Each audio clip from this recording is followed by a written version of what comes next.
Fuck. Kā saka, tas tur augšā jau nav mazais bērns. Uzlaik pirmo dziesmu Spotify, tā uzreiz get up.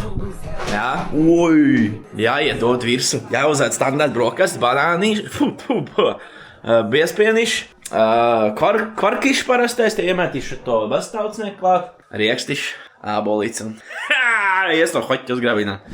Draugi, šitā ir mana garantija mīļākā brokasta. Jo man viņa garšo, un viņa ir ļoti ātri uztaisīta. Znāks biespiens, znaps kaut ko slapjumā, vai tas ir kvarks, vai tas ir jogurts, vai tas ir grieķu jogurts, vai tas ir turku jogurts, vai tas ir 0% kefīrs, kāds auglīts, kanēlīts, bomba. Vai tas lēdz ir tik burvīgs? Protams, vēl jāieliek trasējā slidā. Tad redzēs, kā viņš te griež. Džedais ir pacīnies kādu laiciņā, cik mums ir? Gandrīz stundiņu viņš ir nocīnies.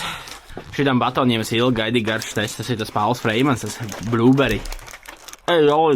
Fuck. Tā, draugi, ir uzslidots, ir paspēlēts. Tagad tāpat kā basītī jāuztaisīt pēctreniņu rituāls. Atteic uzīt. Dubls numurs 3.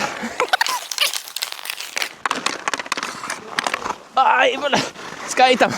Nu ko, cīnītājs ir noņēmies savus 800, bišķi pār 800 aktīvās kalorijas aizgāja hoķi. 2 stundas nodzīvojās pa laukumu. Tāda normāla režīmiņā. Vienu to brīdi mēs uzspēlējam, bet tā jau te paslidinājās pa mētāju.